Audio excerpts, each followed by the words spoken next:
I'm going to call the License, Hearing, and Public Safety Committee to order. Roll call. Alderperson Barb Feldy, I'm here. Betty Ackley. Here. Alderperson Dean Decker. Here.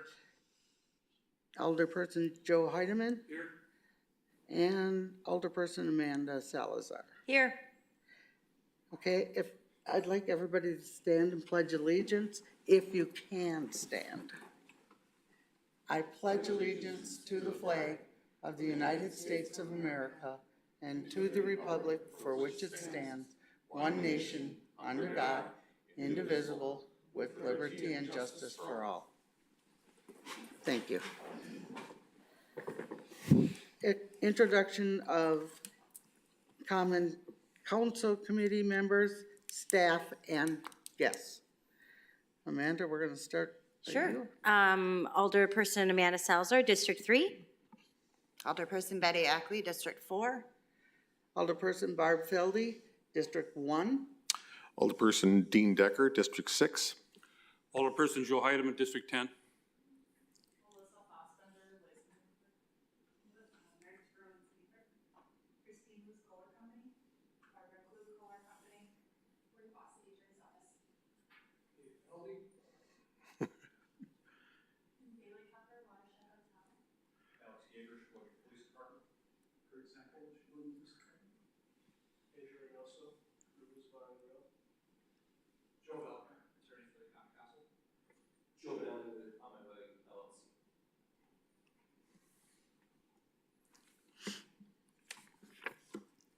And Chuck Adams, remote, city attorney. Hello, Chuck. Good afternoon. Is there anyone else online? That's Okay.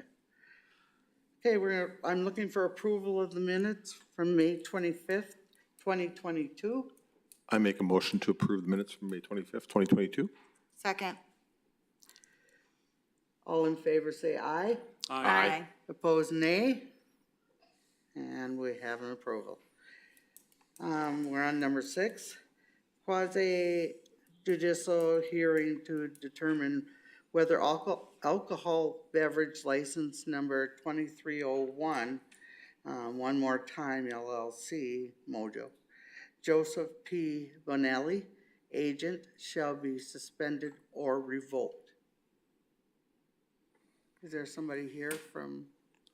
Okay.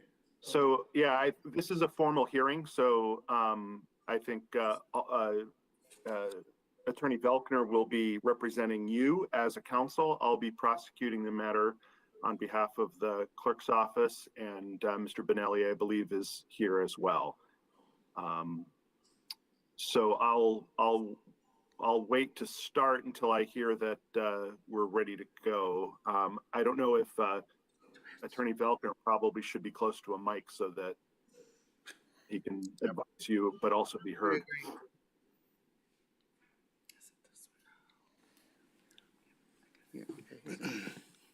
Thank you, Attorney Adams. Again, my name is Joseph Velkner. I'm a partner at Olson Cloyd, Gunderson and Conway. I'll be advising the Common Council today with respect to the quasi-judicial hearing involving Mr. Bonelli and One More Time, LLC. Chairperson Feldy has asked me to go through some very basic instructions with respect to this hearing. And since we are going to be making a record, I'm going to be very specific about those instructions today. To begin, it's a license hearing pursuant to Section 125.12 of the Wisconsin statutes in the matter of the complaint involving Joseph P. Bonelli and One More Time, LLC. The committee members have already introduced themselves, as well as City Attorney Adams and myself. The nature of the hearing is with respect to a complaint that has been filed whether the liquor license provided to Mr. Bonelli and or One More Time, LLC is to be either suspended or revoked. And what will be happening in that respect is the hearing has been convened for the purposes of determining whether those charges are true, and for this committee to make a recommendation based upon that determination.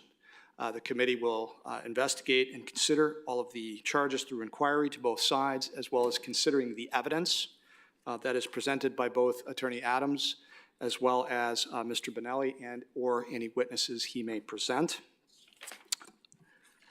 The hearing is open to the public. A recording of these proceedings is being made, which is primarily one of the reasons I'm providing some basic instruction for all of the committee members, as well as Mr. Benelli and any witnesses that may provide testimony today. Please speak clearly as a record's being made. And I would ask, and this happens often in these types of hearings, that there are interruptions. It is impossible to have a clean record with respect to what people are saying and when people are talking at the same time. So we'll all make a deal with one another that will allow one another to finish our sentence before someone else begins. Mr. Adams is the prosecutor today, as he indicated. He'll be presenting the case to all of you today. I am present and again will serve as advisor to the counsel. If there are questions concerning law or procedures, you may ask me directly during these proceedings, and I will try to advise as best I can in an open session. And I may also direct certain questions to witnesses on behalf of the committee, sometimes for my own clarification, perhaps in some settings for yours. To Mr. Benelli and his LLC, you can present evidence, you can call and examine witnesses, you may cross-examine witnesses against you, meaning if Mr. Adams presents someone as a witness in these proceedings, you may ask that person questions under oath. If there are any issues with respect to evidentiary matters or objections or motions as to procedural matters, which I am not anticipating but are entirely possible, I will rule on those today and provide the committee with guidance on that with regard to the nature and extent of any of those objections. Mr. Benelli, you may testify on behalf of yourself with regard to charges that are set forth in the complaint. What you do say will be considered evidence. There is a record being made, as I've indicated. If you do testify, you can expect to be cross-examined by Mr. Adams or perhaps by committee members. Do you understand those things? Very well.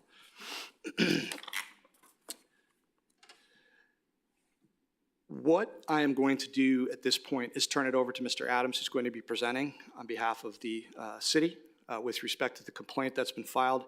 Mr. Adams will go through that complaint in more detail with each of you, outlining each of the individual charges and materials that are included in that complaint. And at this point, are there any questions, Mr. Benelli, with regard to these proceedings? There's not, but I guess I can speak for Chuck Adams. I have something that I'd like to say. No, you may not. I have to wait till I'm sorry. That's right. We have a specific procedure that we want to follow here. All right. So any questions that you may have regarding? Very well. At this point, I'm going to ask City Attorney Adams to present his case. And as I mentioned, I'll be available for any consultation or advisory matters as we proceed. So thank you. Thank you, Attorney Velkner. And just briefly, just as a brief opening statement before I begin the testimony, the only issue here is whether Mojo, the tavern, who is the holder of the license, has been out of business for 6 months or more. The ordinance basically indicates that any retail licensee who suspends or ceases doing business for 6 consecutive months or more, that license shall be subject to revocation. And so the complaint here is that the license has been inactive for 6 months, and therefore the license should be revoked. And I think the evidence will show that, but you'll also have the opportunity to hear evidence from Mr. Benelli. My first witness is actually going to be Mr. Benelli, so I would call him to the stand and ask that he be sworn in.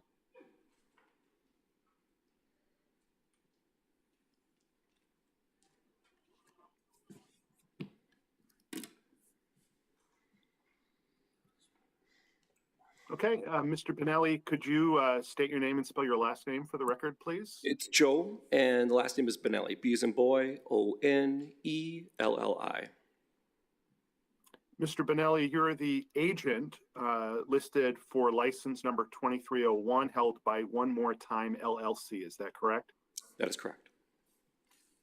And you are the sole owner of One More Time LLC, correct?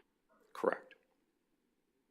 And one more time, LLC operates Mojo Tavern on Pennsylvania Avenue. Is that correct? Correct. Now, what I'm going to do is I'm just going to go through a timeline and ask you a number of questions about that timeline. And on the timeline, I'm going to kind of focus on what we often call licensing time, which is that time just before licenses expire on June 30th. You'll understand what I mean when I talk about licensing time? Correct. I understand. Okay. So we're going to start with licensing time in 2019, just to start with. Prior to licensing time in 2019, this license was actually held by an LLC under the name of On My Way LLC. Is that correct? Correct. And sometime prior to June 30th, 2019, that LLC was no longer active and was no longer a valid LLC pursuant to the Department of Financial Institutions. Is that correct? Correct. And there was an application that you put in for a renewal license for On My Way LLC, and that was flagged at that time because of the inactive status of On My Way LLC. Is that correct? Correct. And so at that time, you were given the opportunity to have the license held so that you could obtain a new LLC and get started and reactivate the license. Is that fair to say?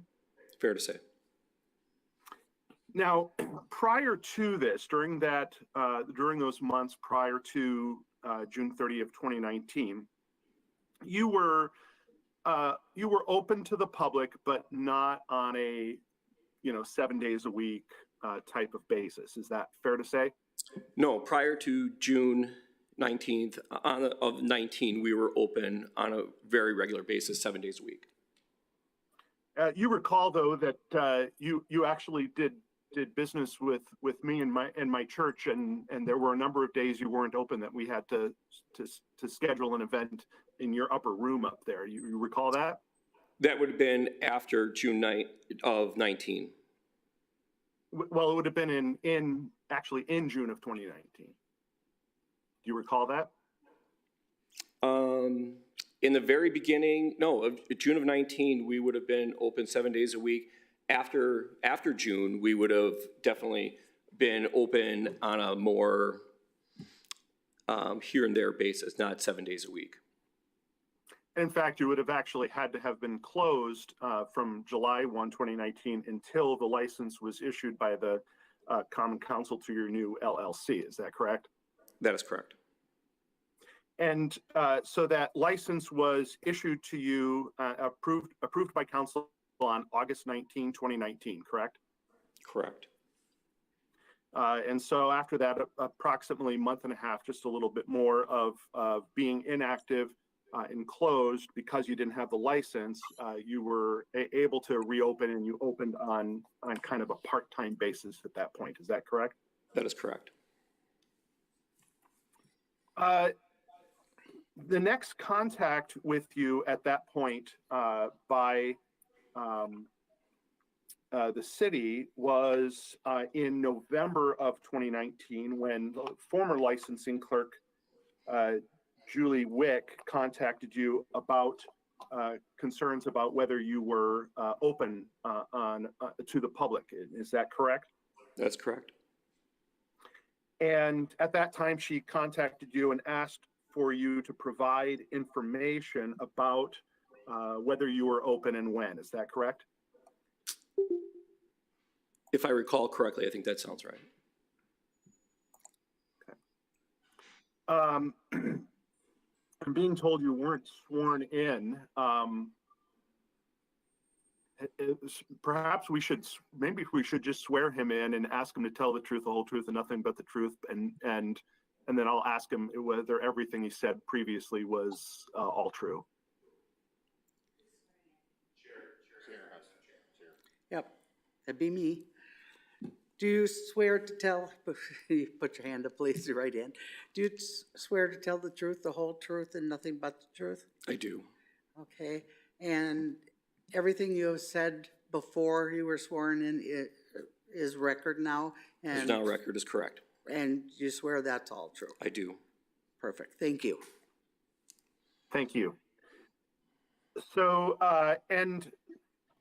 after that initial contact in November, you informed Julie in the clerk's office that you had been open for a number of private events. Is that correct? That is correct. And then there was a follow-up in February of 2020 where Ms. Wick indicated that you needed to be open to the public, and you provided some information regarding that. Is that correct? That is correct. And so on February 26th of 2020, you indicated to the clerk that you had some limited hours that you were open to the public, and then there were a few private events. Is that correct? That sounds correct.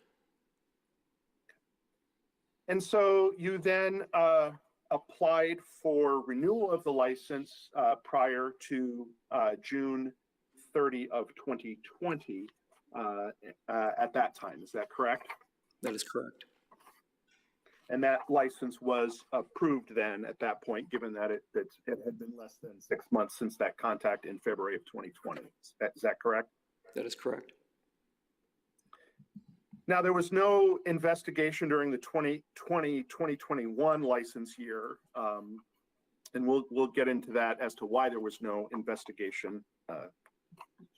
But in any case, COVID had some impacts on your business as well. Is that fair to say? Absolutely.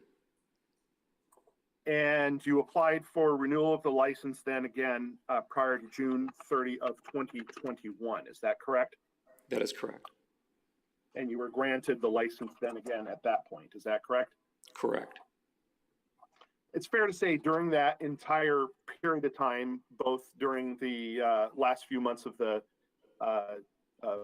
1920 license year and through the 2020-2021 license year, the sort of an optimistic description of your hours were occasional. Is that fair to say? I would say sporadic, but yes. The next contact then that you received from the clerk's office was, or realistically from anyone related to the licensing, was a letter that you received from under my signature dated March 4th, 2022, indicating that it was our understanding that you are once again in violation of the continuation of business ordinance. And you did receive that letter, is that correct? That is correct. And on March 11th, so a week later, you did respond via email with some information regarding what was happening at that time. Is that correct? Right. The information that you requested, I did submit to you. Okay. And Marie actually has a document, and I'm going to have that document marked as an exhibit. That's Marie, that's the document that is a email from myself to Mr. Bonelli, responding to an email from Mr. Bonelli with an attached sales report from March. The emails are March 11 of 2022. The sales report is October 3 of 2021. Do you have that document?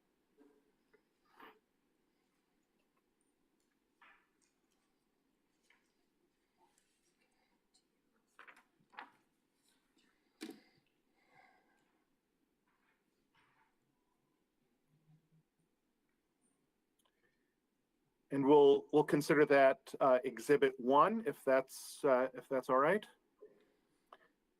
So, Mr. Bonelli, you see Exhibit 1 in front of you. Is that correct? I do.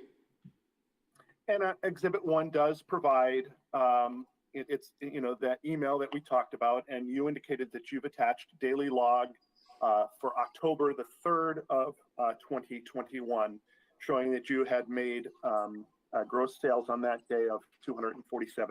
Is that correct? Correct.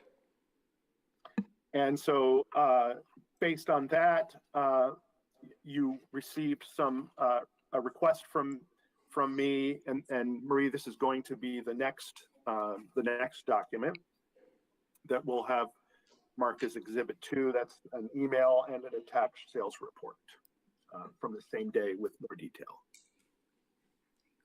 Thank you.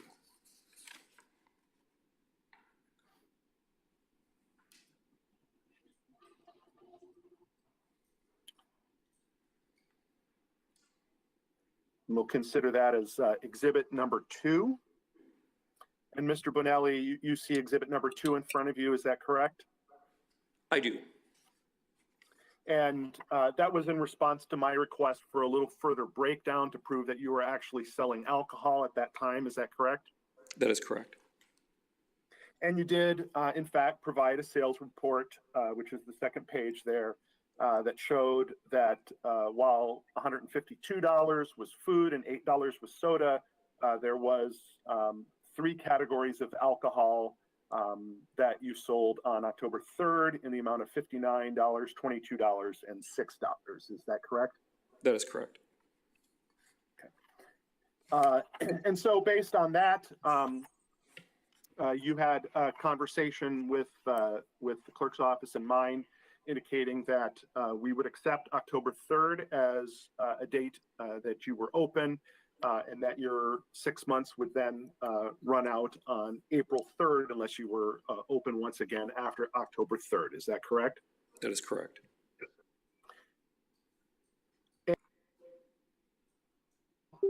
That was the last day that you were open. Is that correct? On that one, yes. Is that a yes? I saw a head nod, but we kind of got to give it. Yes, it was for that October 3rd. That would have been the last one prior to the April 1st, correct? I'm not hearing anything anymore. It looks like he's speaking, and all I heard was sort of there was that boop, boop, boop, boop when people come in and out, and I'm no longer getting any volume.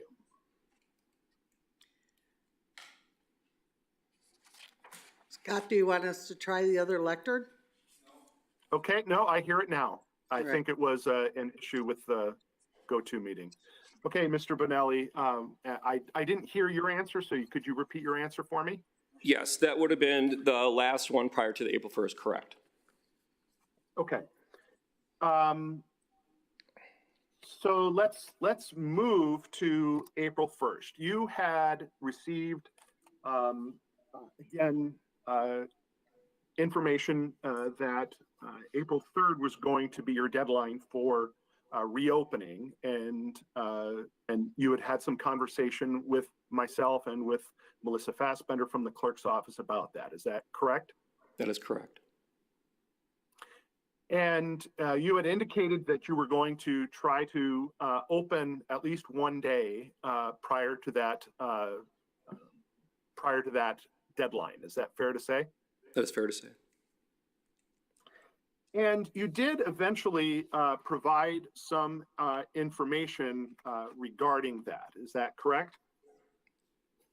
I did submit some information about that, correct? Okay. And I'm going to first start with Marie. Is the email from Melissa sent April 22 to Joe that says, "Good afternoon, Joe." Let's make that exhibit number 3.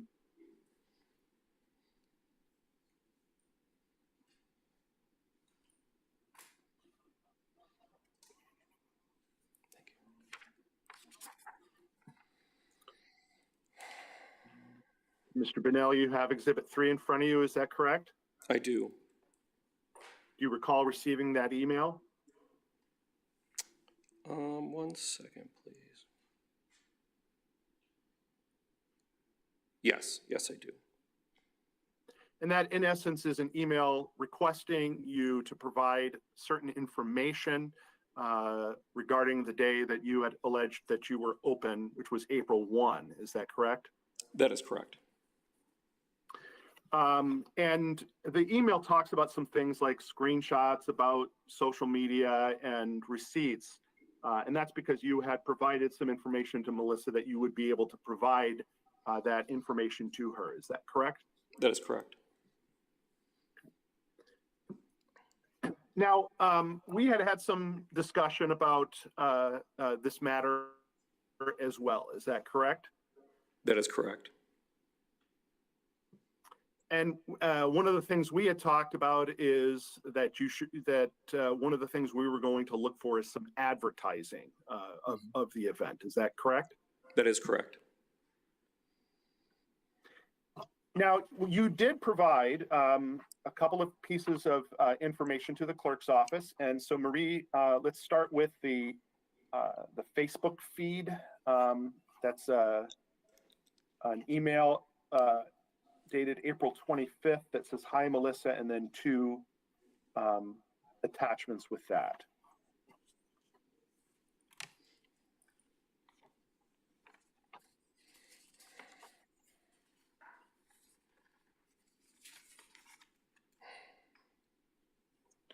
And Mr. Benelli, this is the information you provided to Ms. Fassbender regarding the advertising you did for the event that you indicate you held on April 1. Is that correct? This is not all that I submitted. I had submitted an ad where we would be open that I don't see on these pages. When did you submit that ad? That ad would have been on April 1st as well. Would you have submitted it along with the other photos that are attached to the email? I would have, yes.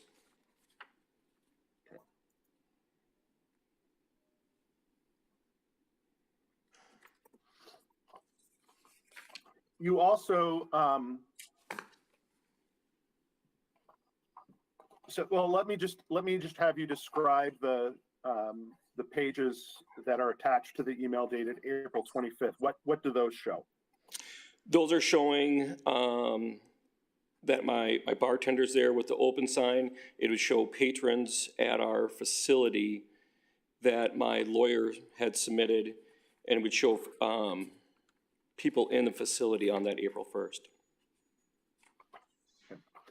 Now, there is a marking of April 1st on there because that's actually the date you posted those pictures to Facebook. Is that correct? That my lawyer had posted on that day, correct? Okay. And it actually it shows your name up at the top, and then a number of comments, and those comments are the photos by your lawyer. Is that correct? That is correct. And that shows that you posted you made your post on April 1, and then the comments were made sometime as part of the comments on that particular thread. Is that correct? That is correct. The only indication that can be shown as to exactly when those pictures were posted is that it says 3 weeks behind each of the photos. Is that correct? That is correct. And that's because on Facebook, there's not really a good way to know when a picture was posted on a particular thread, other than just by sort of the estimate of how far back it was. Is that correct? Right. This was just another added extra that I had put on. This was not requested by you that I had put these pictures on, but I did submit these as well as extra evidence, yes. All right, so that's Exhibit 3. And then let's go to Marie. Exhibit 4 will be the email from Melissa to Joe dated April 28, and I think it's just the email.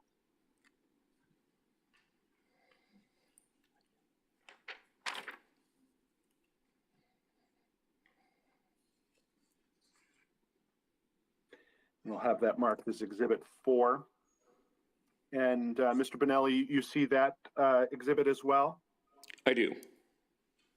And that's an email from Ms. Fassbender to you dated April 28 in response to an email that you sent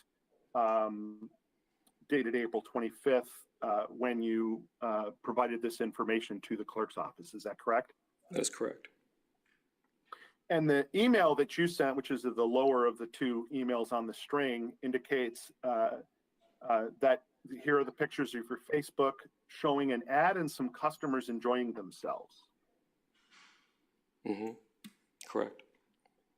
And that's in reference to to Exhibit 3 that you just were provided, correct? Correct. Mr. Adams, if I may, with respect to the numbers on the exhibits, I believe we're at exhibit number 5 with the last. All right, number 5. Okay. Correct. I'm working off the Thursday, April 28, 2022 email as exhibit number 5, just for purposes of our record. All right. So for the record, that Exhibit 5 refers to the attachments to Exhibit 4. Is that correct?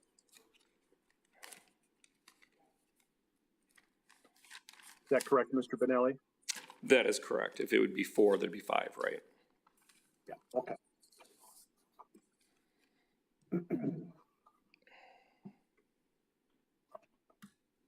Then it also indicates that Ms. Fassbender received the photos, but that there wasn't a way to determine when the photos were taken. Is that correct?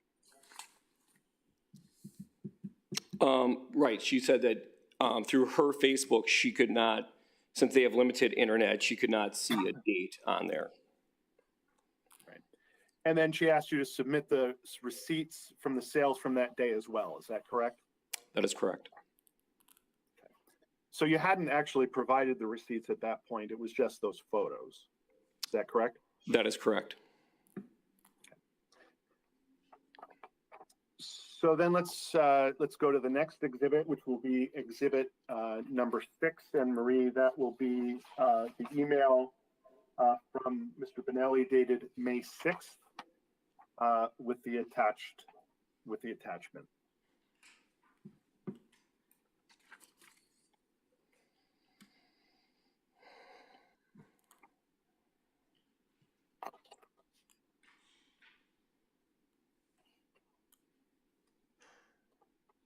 And Mr. Benelli, you can see exhibit 6, is that correct? I do. I see that.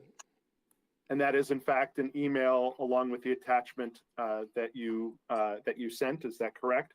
That is. And the attachment is a photo of a cash register receipt, is that correct? That's correct. Now, the cash register, you explained that the cash register receipt is difficult to read because, as you indicate in your email, you had cleared out your point of sale system and couldn't get it back going, and so had to use old school registers. Is that how you explained it? Yes. And there's no indication on the cash register receipt of what any of the items were for. Is that correct? On the receipt, it does not state that.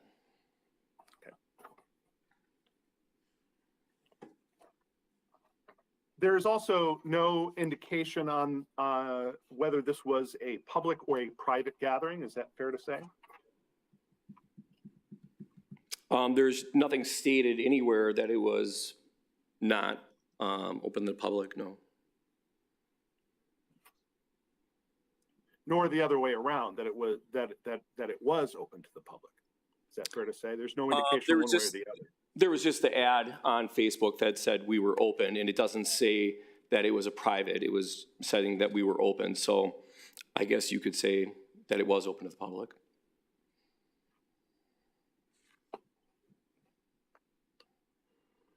All right. I have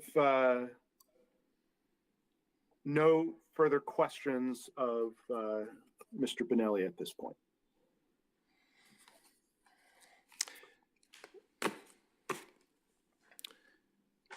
Am I able to speak before Attorney Faulkner speaks? You'll have an opportunity, Mr. Benelli, when you present your side of the case, to present whatever opening statement you may wish. At Okay. that point, I may have some questions for you. The members of our committee may have some questions Okay. of you with regard to follow-ups that Mr. Adams asked you about. After that, you will have that opportunity. Okay. Is that fair? That's fair. Very good. Thank you.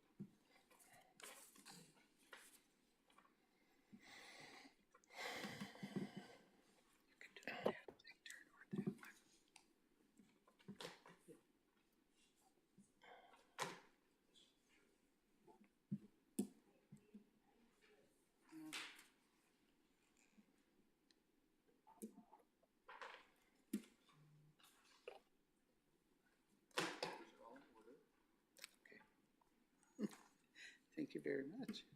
Then I would ask that if any of the committee members would have any specific questions for Mr. Benelli. I may have a few myself, just for purposes of clarification, but of course, if you have questions, by all means, please ask Mr. Benelli. All right, we're gonna open it up for some questions, and does anybody?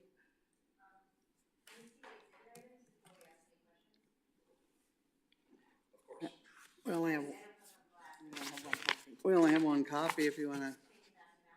Yeah, we'll pass them down. Okay. May I ask that mics be turned on so that I can hear? Sure. Dean, Amanda. Yours is on. There you go. Dean's is on. It's not. I just did Joe. Stay here. I didn't read them yet, so Sorry. she's getting. Okay. Thank you. Okay. Anybody have questions while we're passing around? I kind of do would you like to wanna look at look? I'd like to look at the evidence too before. Me too. Would you guys like to see my copies? Would that help out? Yeah, let me mark those. Yeah. Well, and I do have one other witness before we go to Mr. Benelli's side too, so, See it, Grazius. Okay.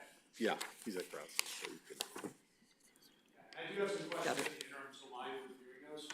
I will just ask a few questions. okay. Should I utilize that mic over there? Can I turn that on? Whichever one you Sure. want, I can, We are limited how many mics you can have on, though. I don't know if it'll work or not. I'll turn mine off. staff. There you go. All right, you can go.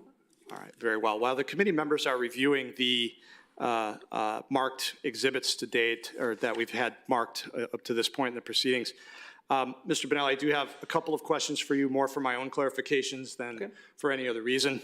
And one of those is that Mr. Adams had referred to an October 3rd, 2021 event, if you will, at Mojo's that, in which you had receipts of $247, correct? That sounds correct, yes. All right. And the next event or attendance that you had at Mojo's was on April 1st of 2022, is that also correct? That is correct. All right, and in between October 3rd of 2021 to April 1st of 2022, you had not had any events during that interim period of time? We did not. All right.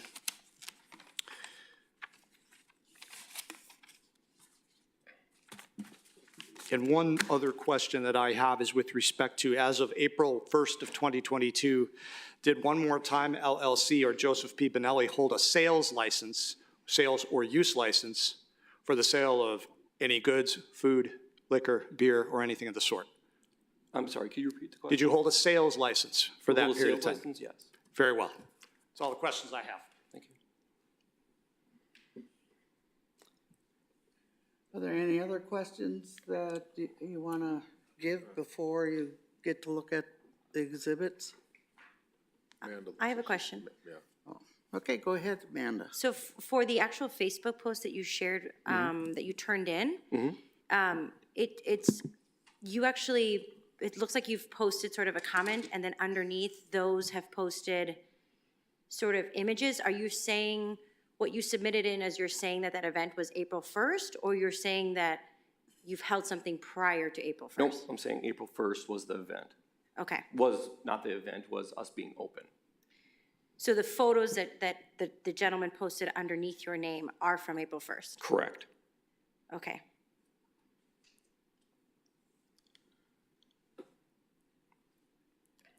Ready? Oh, that's okay. Take your time.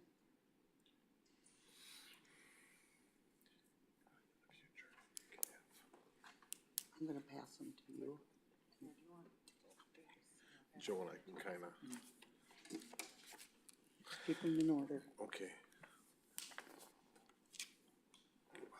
Why don't you look at these two? I'll look at these two. How's that?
Amanda? I have another question. Yes. Does your bar or the One More Time LLC have a Facebook page? The bar does not. The bar does not have a Facebook page? Okay, so in order to post anything related to the bar or your LLC, it has to come from your personal page? Correct.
I guess I have one quick question on the Facebook pages there. It says something that it just says like 3 weeks. What exactly, when was those posted?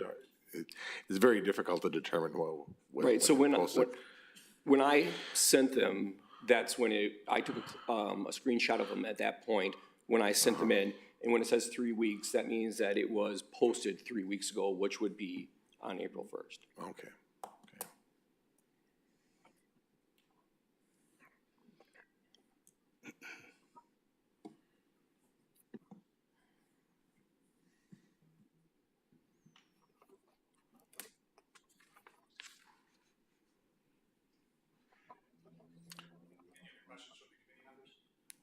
At this time, I get one quick, after he speaks, we will be able to question him again, possibly? Of course. Okay, that's all.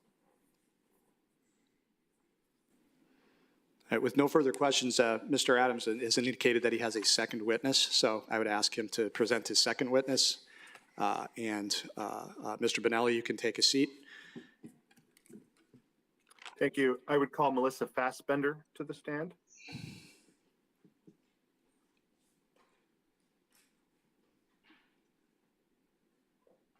We should have her sworn in first this time. All right, can you raise your right hand? You promise to tell the truth, the whole truth, and nothing but the truth? I do. All right, proceed. Ms. Fassbender, if you could state your name and spell your last name, please. Melissa Fassbender. Fassbender's F like Frank, A, S like Sam, S like Sam, B like boy, E, N, D like David, E, R. And you are the licensing clerk for the city of Sheboygan, is that correct? Yes. And how long have you been in that position? Almost 1 year. It'll be a year and 2 days. So you actually kind of took over this position in the midst of a lot of this going on. Is that fair to say? Yes. I'm only going to ask you specifically, I think it's exhibits 4, 5, and 6. And if she could have those exhibits.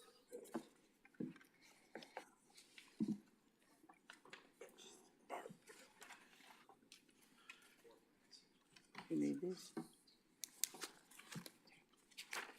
And have you been able to look at exhibits 4, 5, and 6? Yes. Okay.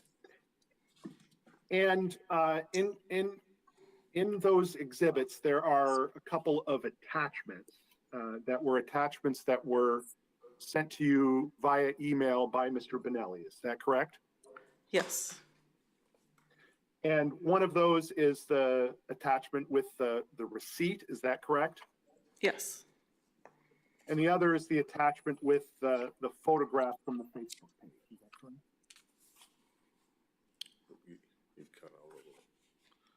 I'm sorry, what was, And the other one is the photographs of the Facebook page. Is that correct?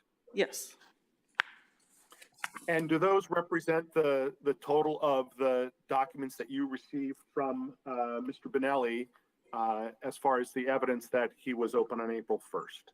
yes. No other questions? All right. Mr. Benelli, you'll have an opportunity to cross-examine witnesses. At this point, I don't have any questions. Very well.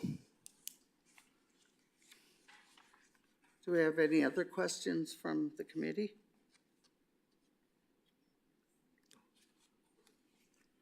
All right. If there's no other questions, we're going to go to, let me see, where are we? Number 7, closed session. We won't go to closed session just yet. Is that Mr. Benelli will have an opportunity to present his case as well. He'll have an opportunity to provide an opening statement and provide testimony himself and any evidence he may wish to produce. Mr. Adams will have an opportunity to cross-examine Mr. Benelli, as will the committee have a second opportunity to ask Mr. Benelli questions based on whatever we may hear with respect to his case. And also, if Mr. Benelli wishes to mark any exhibits and so forth, the committee will also have an opportunity to review those items as well. So, Mr. Benelli, if you'd like to proceed, please.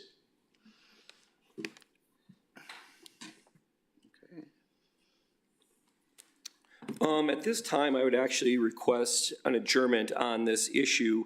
Yesterday, I was just informed that Attorney Volkner would be assisting you and representing the board. Chuck Adams had just, like I said, had just told me that yesterday. And right now, I am going through with a cash deal for the purchase of 1235 Pennsylvania Avenue, and they are being represented by Attorney McKinley. And Attorney McKinley and Attorney Volkner would be colleagues at the same firm, which would be a clear conflict of interest.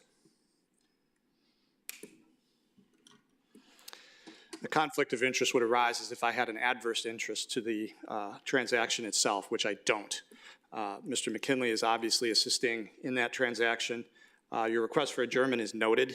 However, my role here is not to take any position with respect to the hearing, but only to advise the Common Council as to its procedural matters, as well as conducting the hearing, ruling on any objections. So I make no findings as to any merits. I make no conclusions of law whatsoever. That is the committee's sole discretion. So you won't be assisting them in what direction to go with the matter at hand? No, I will only be assisting them with respect to answering on an advisory basis any questions they may have regarding procedure or regarding evidence or regarding any other matters concerning these particular hearings. Okay. Sounds good. In regards to how this all comes out, I had spoke specifically with Attorney Adams on what he would like to see.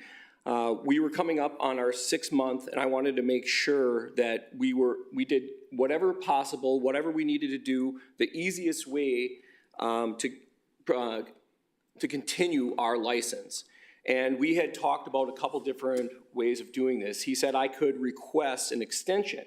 And he said that's going to be kind of tough because elections were happening. And he said, I don't know who's going to be coming in. They don't have to grant it to you. And he suggested that I open for a day and that that would be the clean-cut way of doing this. He just didn't feel that just asking for the extension would be that. So he had told me is if you have an ad out, if it's going to be in the paper, on Facebook, he said it would be very easy.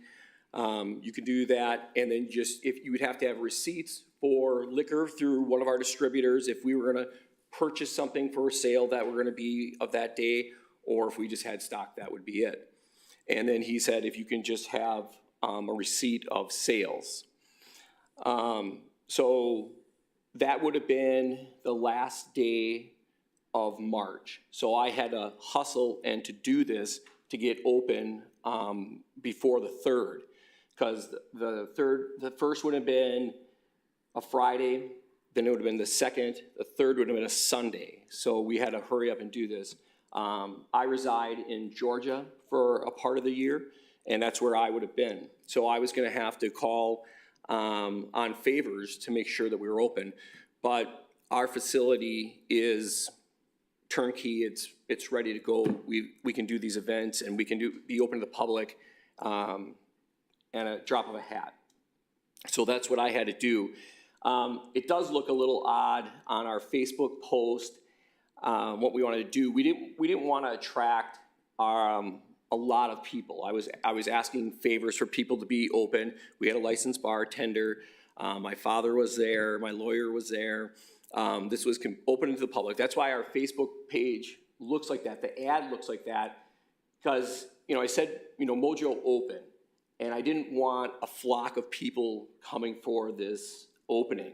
I just wanted, if it was going to be open for a few hours for a few people, that would be great. That's what Attorney Adams had said, that I just needed to generate some sales. So going off of his counsel and him telling me exactly what he wanted is what I did. I understand that the receipt for the sales isn't like our POS that we had before that, but we've been working with several different groups for the purchase of the building, and we had gone to sale and it fell through in the last minutes. So at that point, I had everything set up for the next buyers, and that would have been the POS system that I completely cleared out because they can't have our information. So that's why it looks the way it does. I'm not trying to pull anything. That's not my style. It's not what we did. He requested that we open. He requested those two things. I submitted that. I had called numerous times to the clerk's office, to his office, to make sure that this was enough information and if they needed anything else from me. I called Chuck's office 13 times in a 3-week period to request if he needed anything else. I needed to know, was there somebody else that I could talk to? Somebody that would lead me saying, this is enough, we need more, this is what it is. I had talked to the clerk's office and everybody kept pointing me back to Attorney Adams saying, he's the final, he's the one that's gonna say it. So I felt that I was in good hands because he was the one that counseled me and saying what he wanted. So I figured I was good. I never got a call back on any of those calls, which I was a little suspicious about what was going on. I want to make sure that all my I's were dotted, all my T's were crossed, that this was our lockdown safe way. And remember, he was the one that told me that I should open up and that would be the secure way of doing it instead of just requesting an extension. There's no question that we were open on April 1st. We were open to the public. I have sales, I have pictures from my lawyer, we have a Facebook ad. I went the extra mile that we didn't even have to do by adding a couple things. But I really wanted to make sure that everything was done that I could do to make sure that we were gonna have an extension for our license. Our extension for our license is important. We wanna make sure that we can be open, and now with going on and with us having the sales go to the end and not happen, we are looking to reopen on a much more basis. We were open yesterday as well, and we look to return to open up the Mojo facility to be open on a regular basis.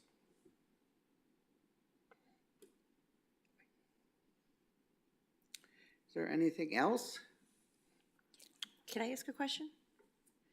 Amanda? I don't know who direct this to, but like, can we get a definition of what an ad means? We're asking specifically, like, you need to post to the public. Is like the open sign sufficient, or is an ad like a advertisement ad? Joe's mic, his mic has to be on. And these were all questions that I had asked as well. I had asked, does it have to be a specific amount of sales? Does there have to be a specific amount of time being open?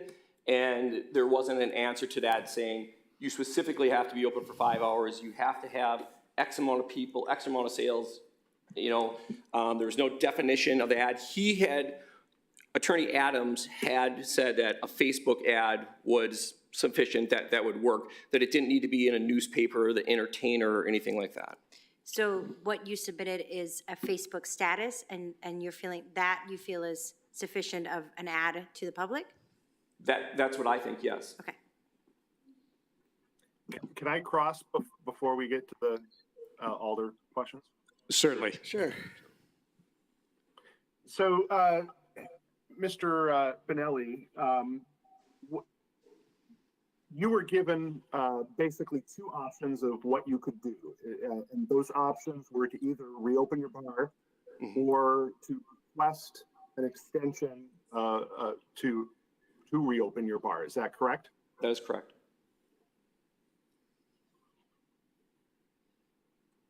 And you chose to reopen your bar. That was the option that you chose. You did not actually file a request for an extension. Is that correct?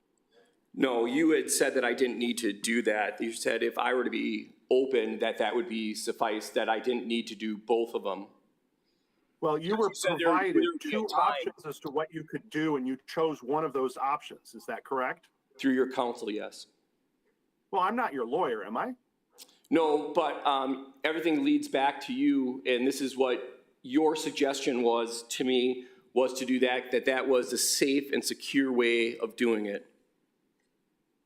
And in fact, the truth is that I provided you two options that you could possibly choose, and you chose one. Is that correct?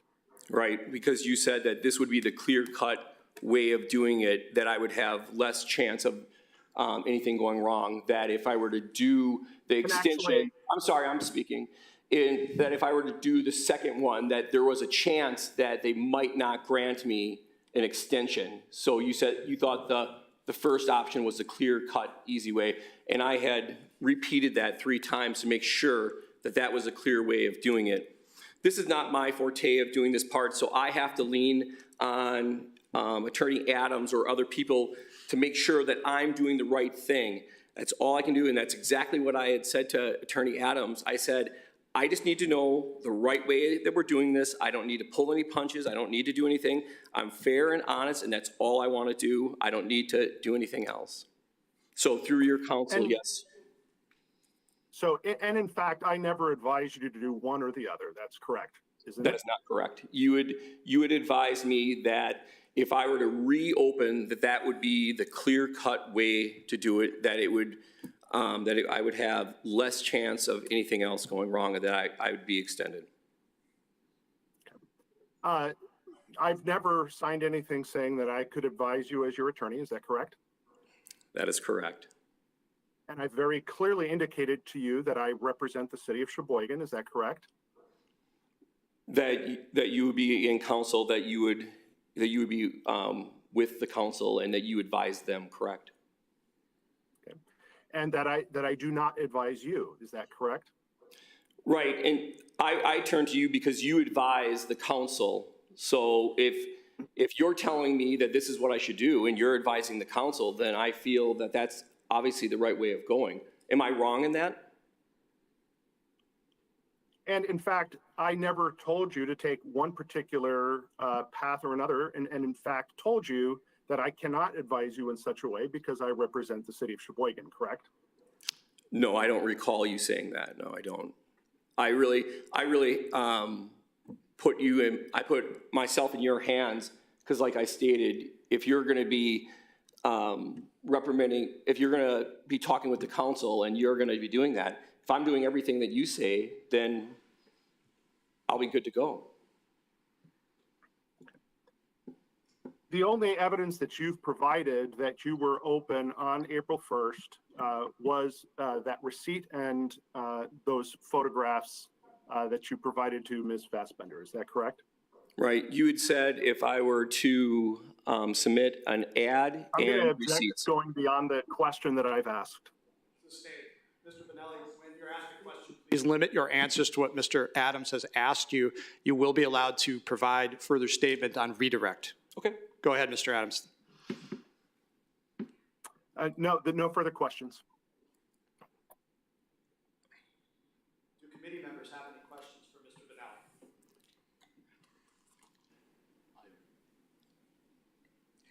Dean?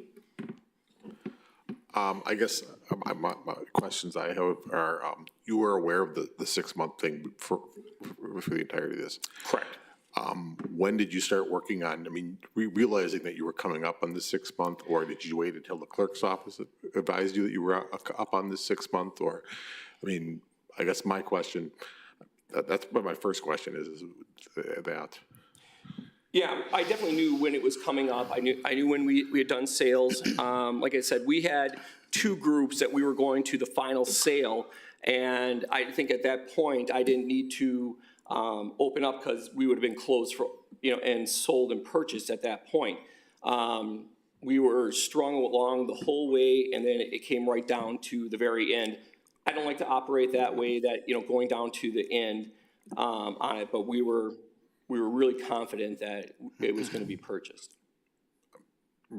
But even if the other person would have been, in there, the chances of them opening probably immediately would have been, kind of questionable. Why wouldn't you have done this like in February instead of, gotten yourself ahead of the game instead of being right on the edge, instead of playing right to the edge of the game? Because we would have forfeited our license to that group, and then that would be on to them on when they were opening or how they were opening. Or But you would have been basically giving them a license that they would have, but it would have been in the same category as what you are right there. They would have had to have opened it immediately. oh, I don't understand it that way. I never would say that. I don't understand it that way. The license is a 6-month license, or, that you continuous, and you have to keep that open 6 months. You have to open within 6 months. So my determination, why wouldn't you have just opened it in February, given that, part of the sale would have been opened up, that's I guess my question is, why wouldn't you have done that? Then I Why don't wouldn't have you that have done that? understanding. That's I didn't understand that's, if it was to go to them, that would be the same period. That's, the license is the license. Yeah. And the license has to be, it has to be used that way. If I'm not correct, if you want to, anyone wants to, Meredith, that's the way it's, okay, that's all.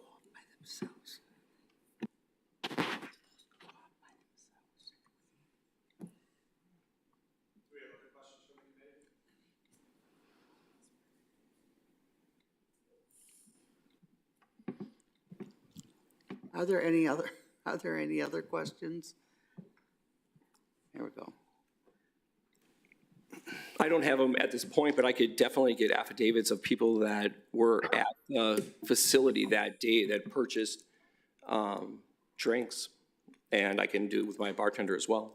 I guess, If there needs to be more information, I'm more than happy to do that. that would have been. Right. Mr. Benelli, Oh, hold on, we Hold gotta on. get you back on. Okay. She's Okay. good. am I back on yet? Yes. That's right, you're on. Thank you very much.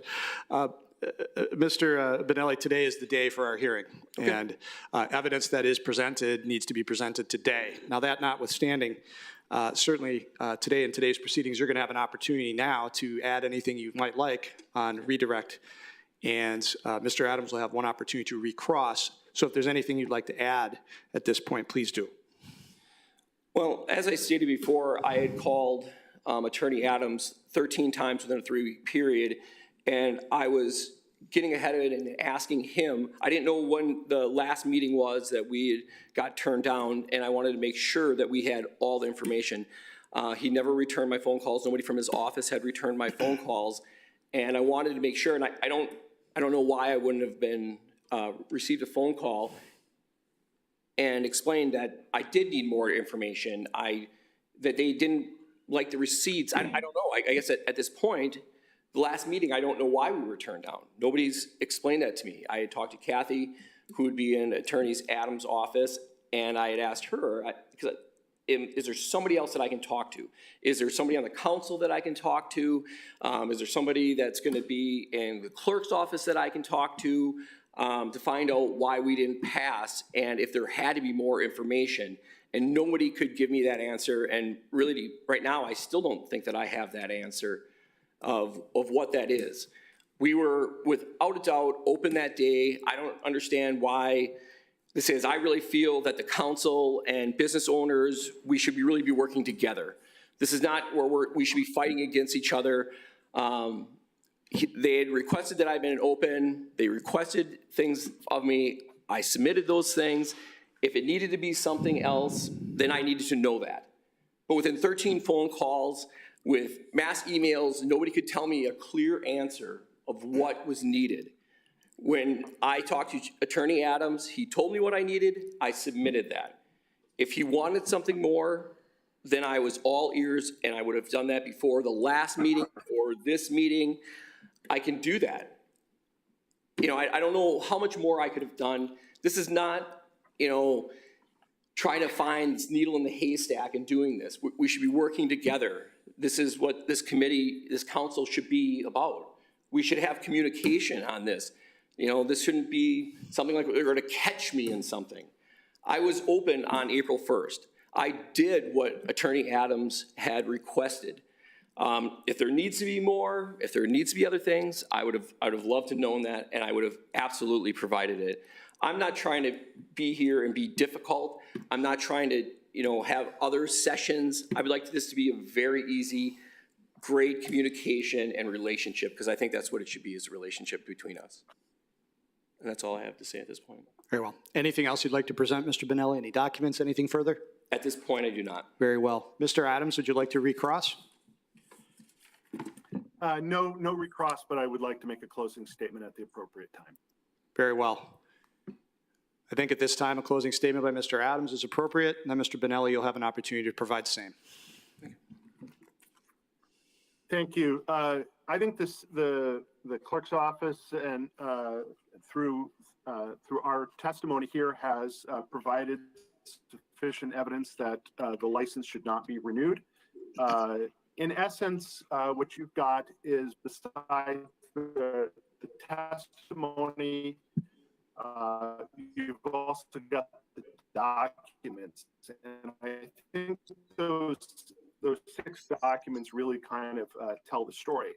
This was an ongoing issue. This was a tavern that was very rarely through these issues with the clerk's office and with the committee and with the attorney's office for quite some time. Are you able to hear me? I'm sorry, Mr. Adams, can you hold on for one moment, please? I saw Joe point to his ear. I think we're having some trouble with your microphone. Mr. Bonelli, did you have a question? I wasn't understanding what he was saying in there. It kind of sounded like you were saying that there was issues. Right.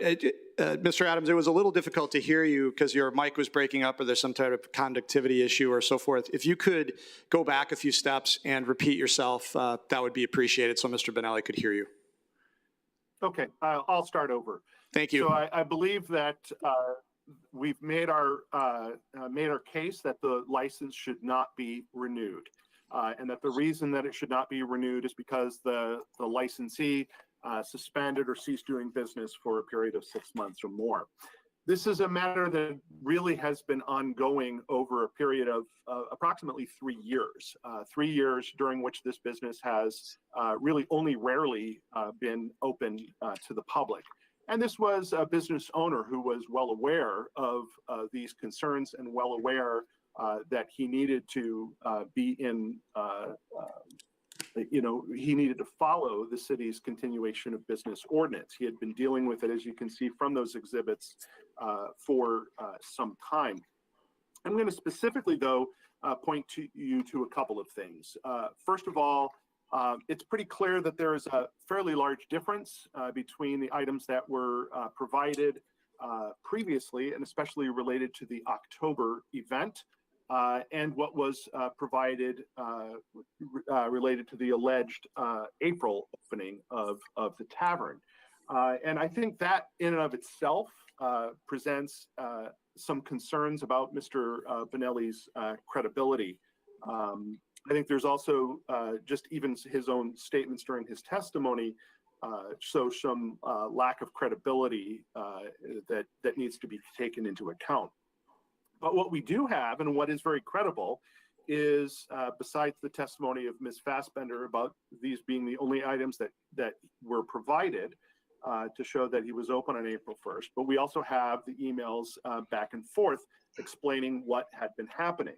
And we do see that in early March 4th of 2022, there was a written communication with Mr. Benelli, indicating that it was the belief of the clerk's office and of city staff that he was in violation of the continuation of business ordinance, indicating that the matter would be scheduled for a hearing. In response to that, he did provide information showing that he had been open on October 3rd and up to October 3rd, but that October 3rd was the last date that he had been open. There is also an exhibit, I think it's exhibit 4, or perhaps it's 5. There is a response to that indicating that we've now received the information. We've confirmed the information that was received about the alcohol sales, and that there was a breakdown to show that there were alcohol sales that were done. And as a result, the proof was in the pudding there for October 3rd, and that he would need to be open by April 3rd of 2022. And that was very clearly in writing, need to be open by that particular day. And his response to that is also provided there as well. What he then does is provide these photographs and this receipt. I would submit that just isn't sufficient.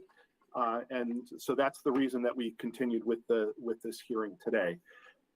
I would also say, just sort of as a public policy matter, it is concerning that we have a tavern that is, we have a very limited number of these kinds of licenses. These Class B licenses, these regular Class B licenses are very limited. As you know, because every time one becomes available, we'll often have multiple applicants for it. They're highly sought after, and to have a business owner that just sort of plays games and keeps a bar closed most of the time over a period of 3 years just isn't in the interests of the city. And so for that reason, I would request that the license be non-renewed. Thank you, Mr. Adams. Mr. Benelli, if you could step to the mic and provide your closing statement, please.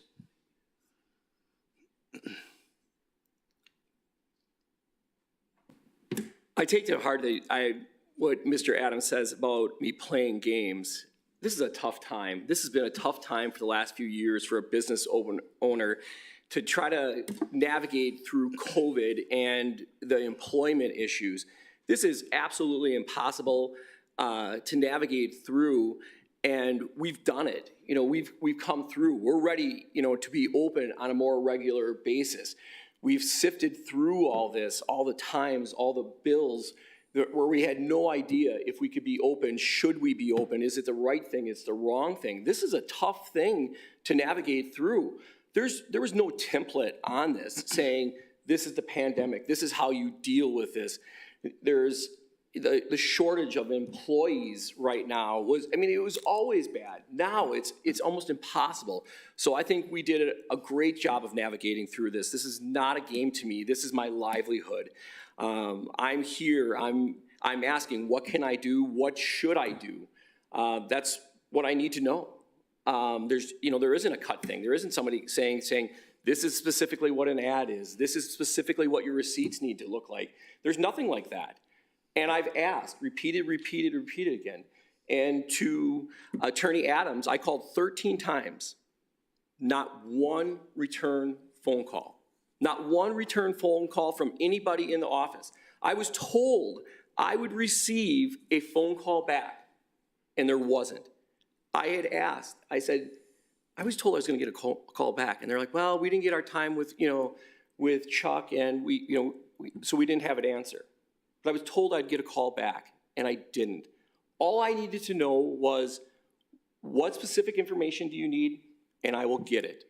We were open.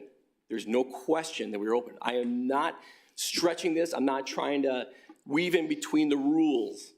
We were open. I was told that's what I needed to do. I submitted the things that I needed to submit. I apologize if we're wasting your time. This should just be a really easy thing to navigate through.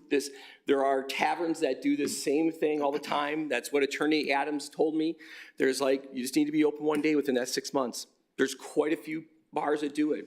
He said Kurt on the south side is doing the same thing right now. This is a pretty easy thing. That's what I thought. I didn't think it was gonna come to this and my character on playing games of being open or not. I'm not doing that. I don't need to waste anybody's time. This is my livelihood. This is what I need to be doing. And I hope that you understand that. If there's anything else that I can do, I'm more than willing to do that. Thanks for your time. Thank you, Mr. Benelli. Madam Chair. All right. Are we allowed to ask the police department if they've got anything to say? No, the police officers are not presented as part of any kind of case, if you will, by Mr. Adams or by Mr. Benelli. So with evidence having been closed and closing statements having been made, that's the record that you will have to rely upon. All right, I think we're gonna go to closed session then. I'll need a motion to convene, to go into closed session. So moved. Second. Are there any questions or comments? No, I guess we'll go in. All right, all those in favor of going into closed session, say aye. Aye. Opposed, nay. And chair votes aye. We will be in closed session.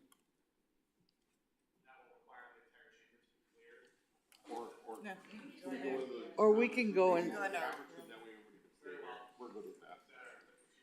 right, want to push me, dear?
we good? Dean's on, Okay. yeah.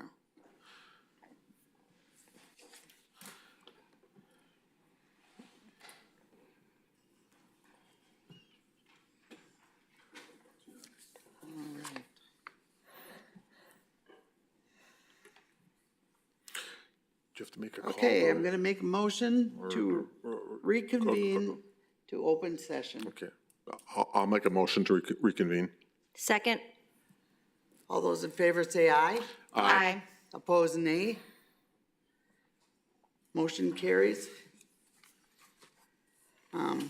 Possible action regarding alcohol beverage license number 2301, One More Time LLC dash Mojo. I can make it out of the way. I'll make a motion to, on the license 2301 to deny. Second. Is there any discussion? All those in favor say aye. Aye. Nay. Chair votes aye. Motion carries.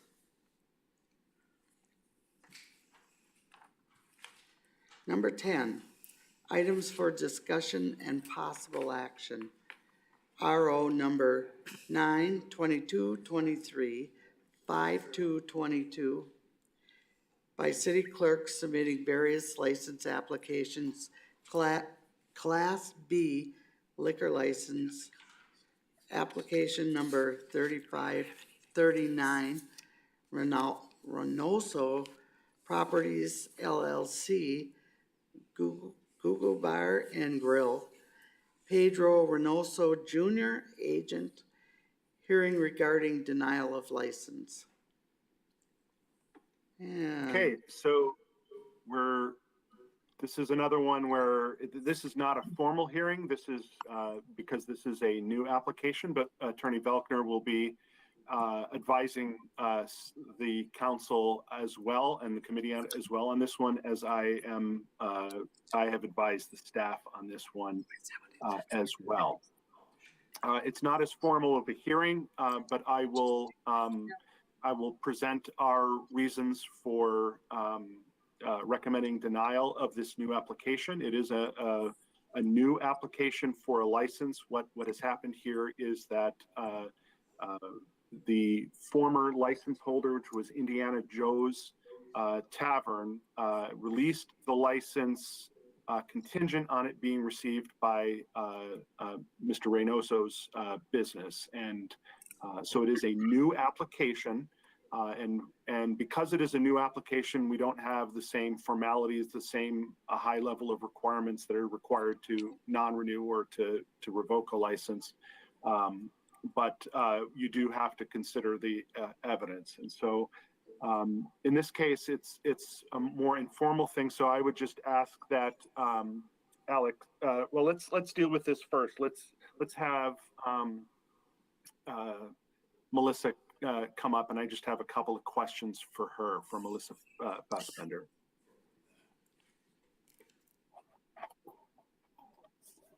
Chuck, before we proceed. Hold on. Thank you. There Before you we go. proceed, Chuck, I want to get Mr.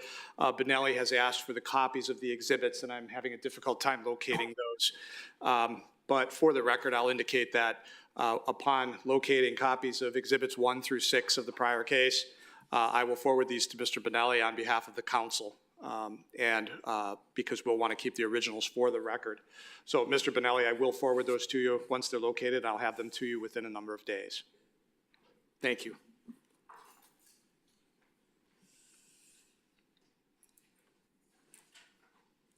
All right, so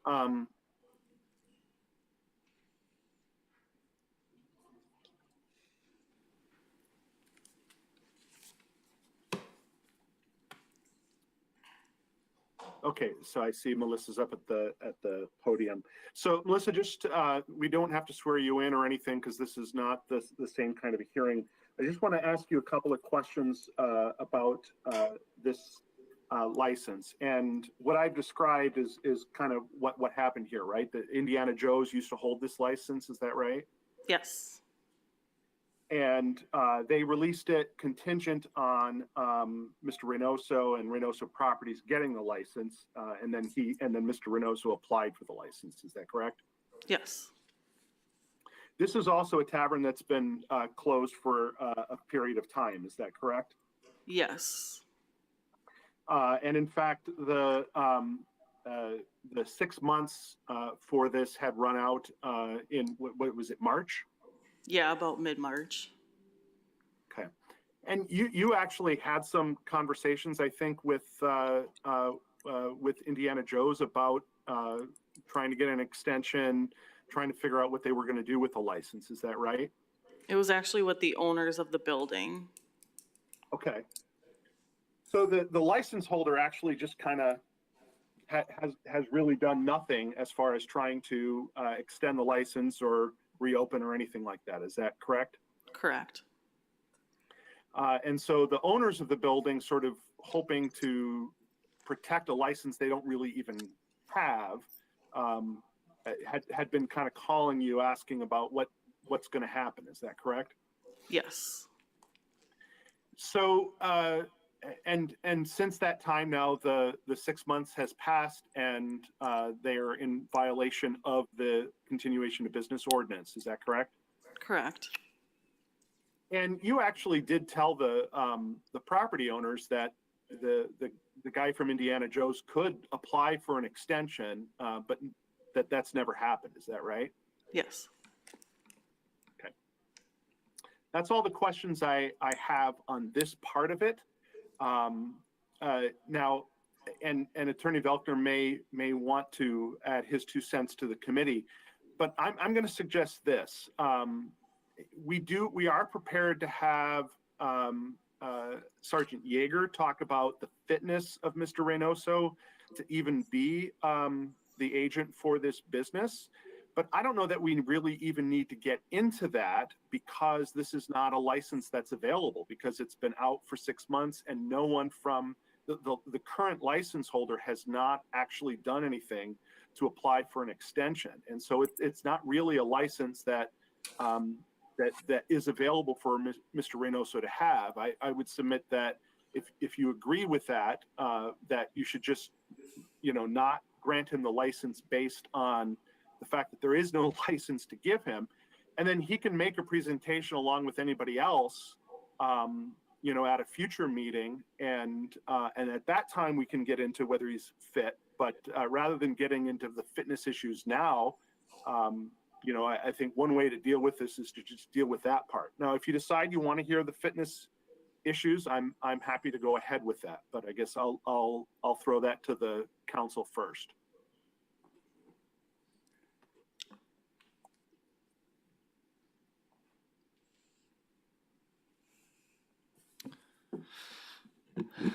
As Mr. Adams has indicated, there is a procedural issue to this, and that is that as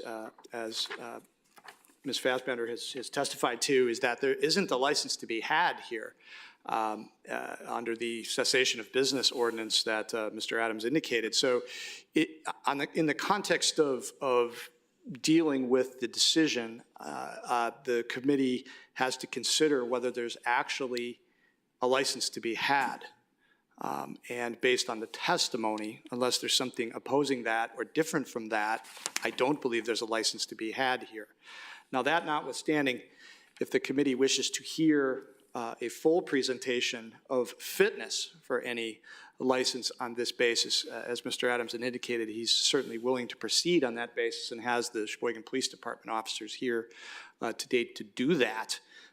But I will leave that, of course, up to the committee to decide. And if it does wish to convene in closed session to discuss the procedural aspect of it, that may be advisable at this point. But I'll defer to the council's wishes in that regard.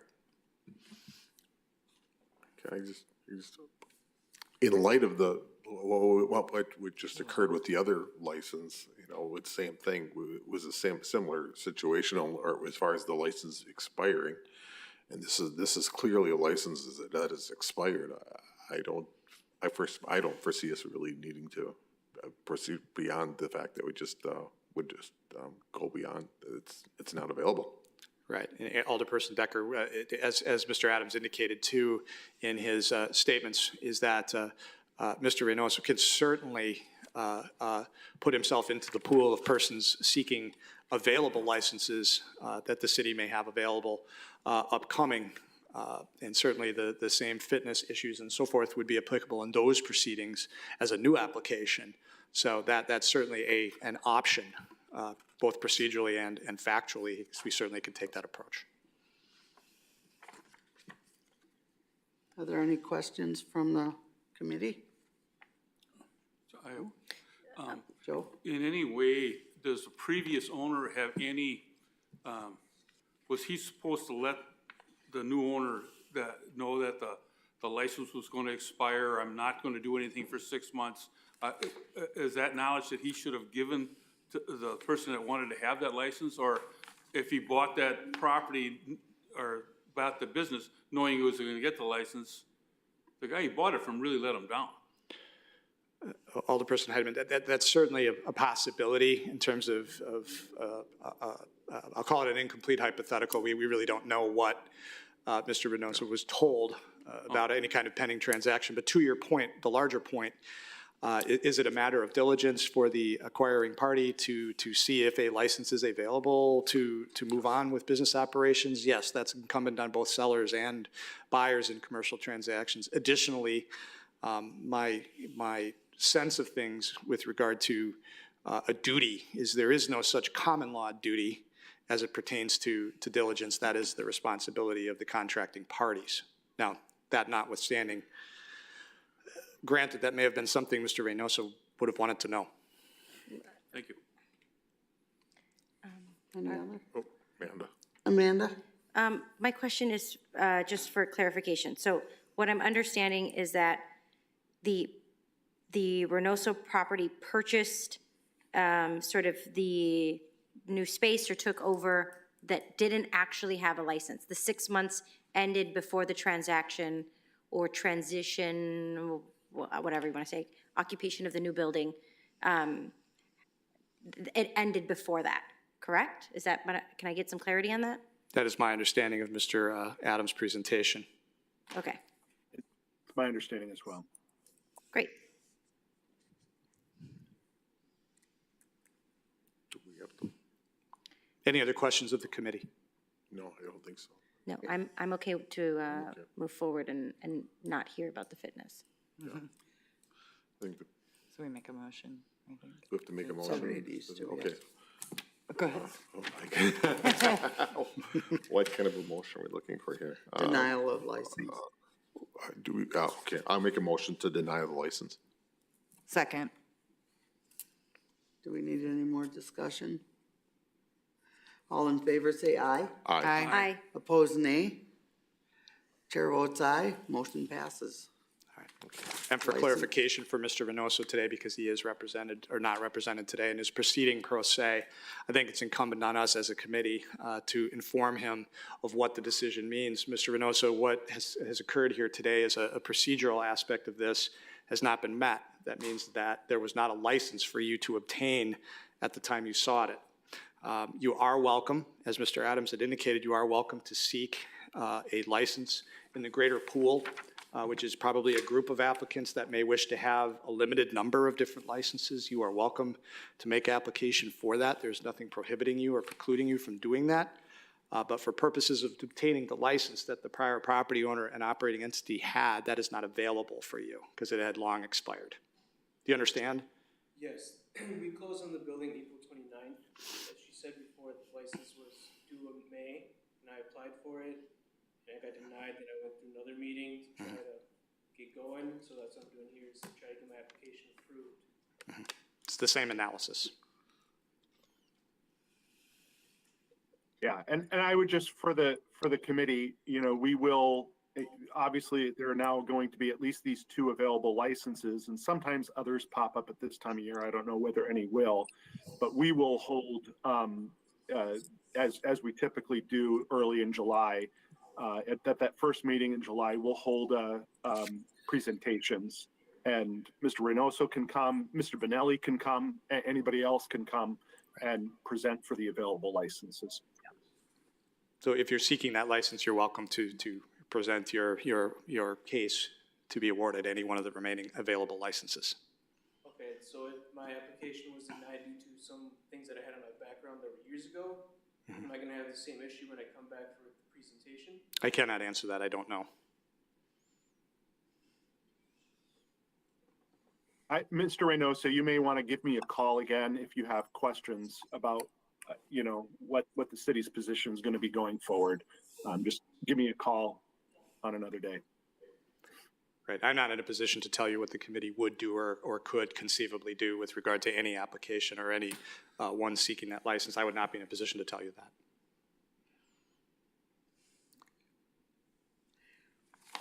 All right. Any other comments, questions? Moving on then to number 11, presentation by potential applicants for available Class A alcohol beverage license. And I think we just have one potential applicant here and this is a Class A, so a retail alcohol beverage license, sort of a liquor store. We do presentations for this one as well because we do have a limited number of them. Currently, we have a limit of 15 Class A licenses, and there are 2 still available. I will note that one difference between this and a Class B is that the limit is a limit that we ourselves as a common council have put on. So you could choose to change it. And in fact, about 4 or 5 years ago, you did increase it from 13 to 15. But there are 2 available, and I believe there is one coming in to present. So we should hear from her. All right. And I see you're at the mic. Yes, if that's all good to go. So I've already kind of given presentations, so I can go through this whole thing again, or I can kind of explain why we are going for the Class A. What would you guys kind of prefer? Just a quick explanation. If you go quickly through it, yes. Okay, so basically talking with Melissa, and we called Agent Kurt Goodrow with the state of Wisconsin. So I've worked at restaurants for almost 15 years now, and I've never known that there is a big difference between the Class A and Class B and what and how we can sell, because I don't think people do it correctly, but we want to do it correctly. So we talked with Kurt at the state, and he said, basically, if we want to sell closed bottles of wine to our guests, we have to have a Class A. So we are able to sell in our lobby as a checkout. So when they walk into our reservation area, we can sell wine, beer, clothes, anything right there at the checkout. And they can drink it anywhere on the property as long as they walk away from our register and go into our bar area, into their room, or outside. So in order to sell the closed bottles of wine and stuff, we need a Class A no matter what. And then we will hopefully be back for the Class B to sell open bottles of alcohol in our bar area. So we do need both to legally sell the way we would like to sell, where they have the closed bottles of wine for the rooms and champagne or whatever else, beer, and to sell open stuff at the bar. So that is why I'm here for the Class A, and eventually, when and if we do the Class B presentations, we'll be back for that. Do you guys have any questions about the difference or why I'm here for the Class A as well? All right, Dean, go ahead. Well, I actually, that may be a question for Chuck or maybe even rather than, I was always under the understanding that like most Class B, most taverns were allowed to sell package sales. Is that not correct? According to Kurt, we were told we were not allowed to sell. If they want to take a bottle of wine to their room, we were told we needed a Class A as a hotel to sell to their rooms, is what Kurt Goodrow from the state told us. If there's something different. That's not quite right. So there is a limit on sale for off-premises consumption. So what the law talks about is on-premise and off-premise consumption. And typically, a Class A license is for off-premise consumption. A Class B license is for on-premise consumption. So that's why we often talk about Class A licenses being liquor stores, Class B as being taverns. Now, there is in the law some provision for Class B licenses to do a limited amount of off-premise sales. There are limits on the amounts. Some of those limits on the amounts have recently been increased by the legislature during the pandemic. There are also some rules on, how they have to seal them when they're a Class B. The idea is sort of to prevent people just sort of taking them anywhere and then walking around on the street with open containers, which obviously is illegal. So what they're applying here for is a Class A, which is the liquor store type of presentation, where that is typically used for what she's describing. Class Bs aren't banned from doing it that way, but she's right that probably at some point they need to have a portion of their premises which is going to be covered by a Class A, and a portion that's going to be covered by a Class B if they're going to do more of that other kind of business as well. Which we would love to sell wine to their rooms, or beer either closed or open at a bar setting for Class B. So we would like to cover all bases and make sure we're doing everything above board. So that's why we would like the A, and eventually to come back for the Class B. Joe? Go ahead. Thank you, Sharon. In this Class A, does that allow them to have like the mini bar in the room where they can charge for small bottles of booze? We don't want to do that. I'm not saying that. I'm just wondering, under the Class A, is that authorized? Yes. So there are a couple of hotels that do that. They typically do it with the B, because there is an exception for hotels to the underage rule that allow them to do that, and then it can be kind of open. But they'll be able to do that with an A as well, as long as it's part of their premises. And there's some rules they're going to have to follow in that regard as well. But okay. Yeah. Is this it? Oh, go ahead, Barb. Go ahead, Barb. Go ahead. Is this the point where we ask the police officer how they feel about having to service, people drinking on premise like that? Well, this is not for on premise. This is for off premise. So what they would be doing is they would have a premise. They're going to sell closed containers, and then those people can take. It's just really like a liquor store.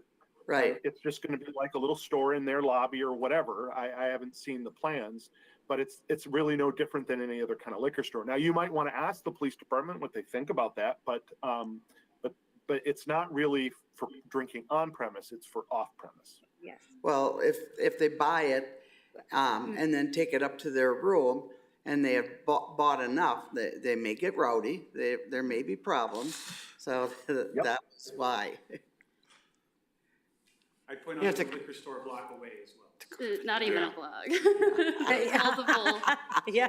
There's the I didn't think of that, yeah. Walgreens, there's CVS, there's the gas station. But I don't know. I have a very small hotel layout on the thing. It's very hard to see. In the right one, you kind of see the walk-in vestibule there. And that's kind of, the bathrooms are on this side.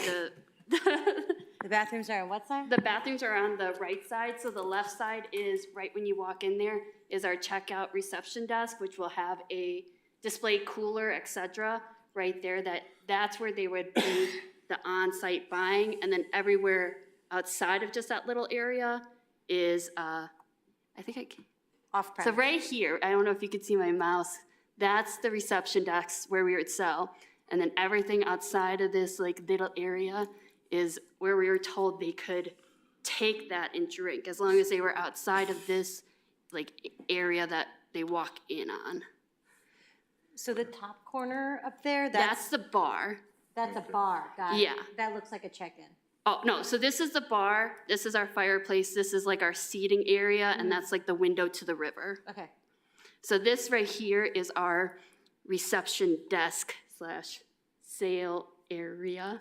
of sorts. So that's where we were told we would be allowed to sell from, and then they could go anywhere over here to consume it, or outside over here is our pavilion, and then this is obviously our second floor.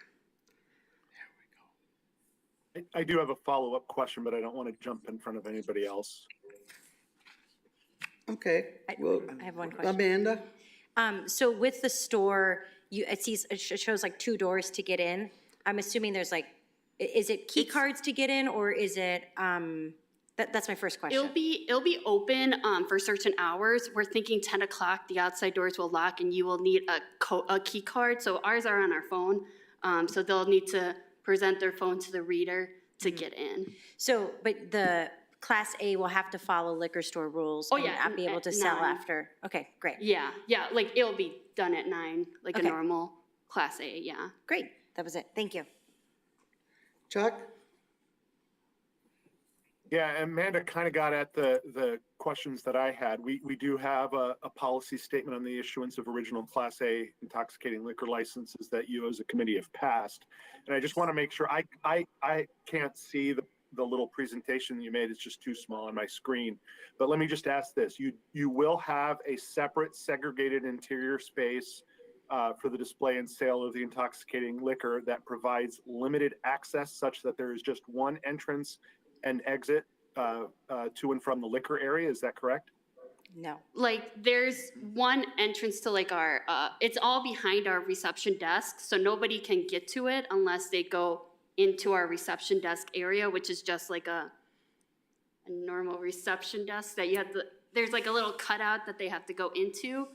So yeah, it's restricted kind of that way. Also, it will, right now we're purchasing a locked refrigerator. So like the person behind the desk has to open the refrigerator to get the product out. And all of our cabinets underneath that would hold like extras are also all locking cabinets as well.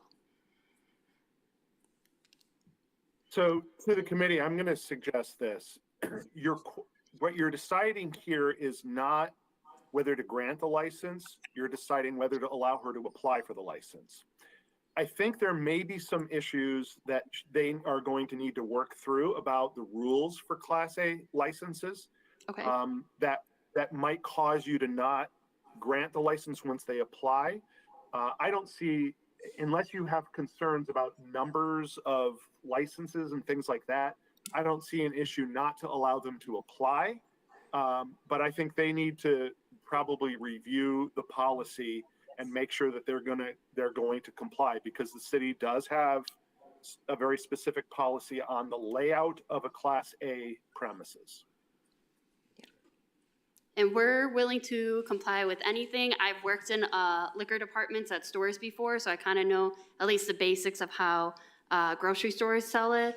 And like I said, I worked in restaurants for other things, but yeah, if we need to have something a certain way, that isn't difficult to do. Like I said, we're still under construction. We did push our date a little bit. We're now doing July 15th as our open date. So if we need to add something, build it, we got the time, we got all the construction workers back there right now. So I'm not too worried about compliance. We will comply with anything the city, county wants us to do in the long run to sell stuff. Any other questions? I just want to I think that anything we can do to help a business like this come along, I think is appropriate. And I think that if we can offer this to them, the ability at least, and then let the clerk's office and the attorney's office work out whether it's going to work out or not, I think would be appropriate at this time. That's my opinion. All right. Anyone else? No, I applaud you for doing the work. I know how hard it is to figure out the difference between the 2 licenses. I do think you have some work to do quite yet to figure that out, really like Chuck was saying, sort of how the things are locked, what's being displayed, what it's not going to look like after 9 o'clock, and the access to that from the guests coming in. Of course. But I think, yes, this seems like a great solution, and I would be happy to support you guys applying for this.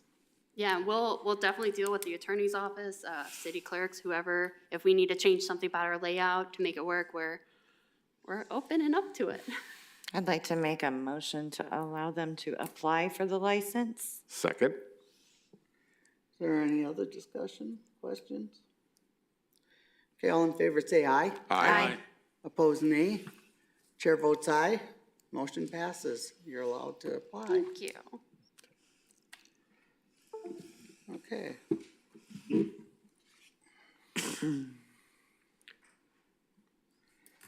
Okay, we're on 13, discussion.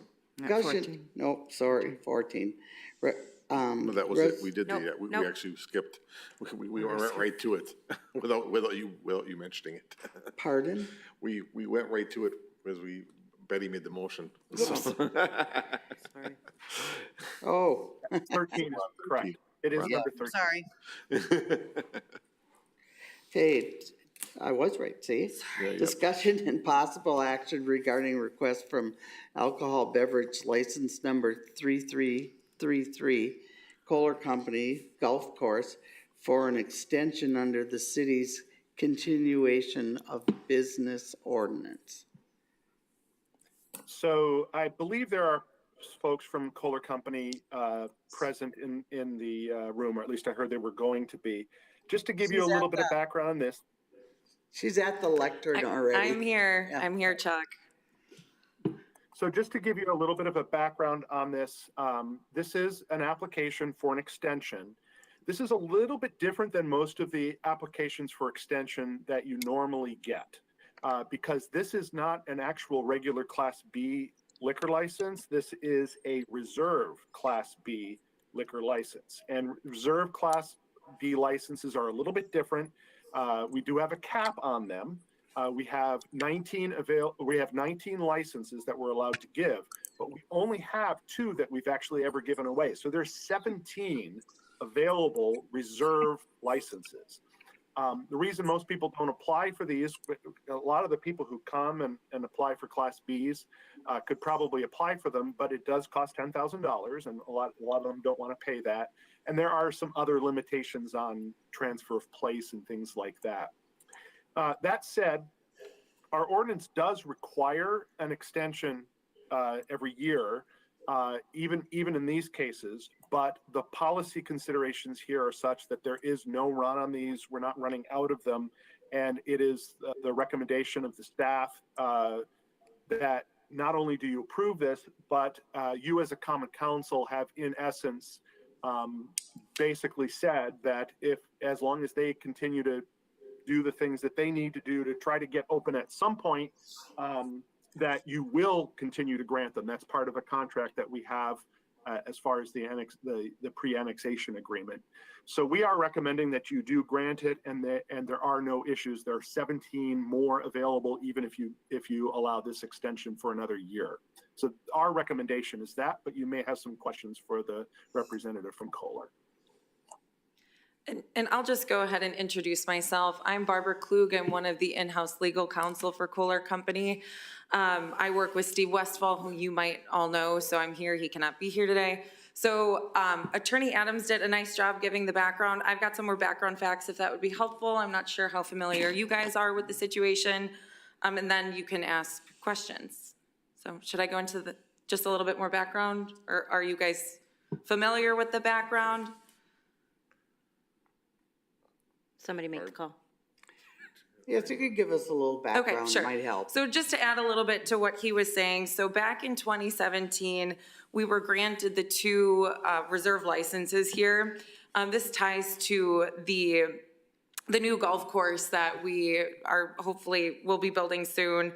At the same time, that area, which was located in the town of Wilson, was annexed into the city of Sheboygan.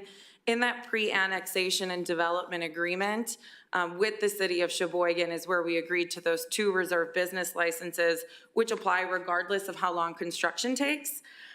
Shortly after that, some lawsuits came into fruition, and those are still pending. Since then, though, in 2017, when we were granted the 2 reserve licenses, we've renewed every year, and it was just brought to, again, the lawsuits are still pending. So since then, the granting of the license in 2017, we've renewed. Our intention is to, once the lawsuits have resolved to within a year start construction. The construction is estimated to take about 2 years. And then as soon as that golf course opens, we will simultaneously start serving and operating under these reserve licenses. What's important to note here, and as Attorney Adams already mentioned, is in that pre-annexation and development agreement, those licenses are reserved. And again, it's why we've been able to renew the last few years. But there was kind of the concept of the 6-month continuation, which is irrelevant given that you do all need to hold the 2 licenses and we've been paying for them. So any questions on that? It's a pretty quick summary to take the last 5 years in a couple minutes. Do we have questions for her? The only thing ahead, I would say is maybe next time get on the agenda earlier. Yeah. No, we were very patiently waiting. It's okay. But other than that, I'll make a motion to extend. I will second. Great. Great, thank you. Okay, all in favor say aye. Aye. And Opposed? just make sure that the motion is to extend for another year, because Motion to you extend should for put another the length. Yeah. You want to correct that? Okay. Yeah, I'll second to his extend for correction. another year. Yeah, I'll second his correction. Okay. All right, all those in favor say aye. Aye. Opposed, nay.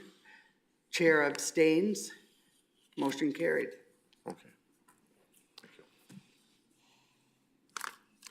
Okay, number 14, resolution number 23, 6622, a resolution authorizing acceptance of the 2022 Wisconsin Bureau of Transportation Safety Bicycle and Pedestrian Enforcement Grant.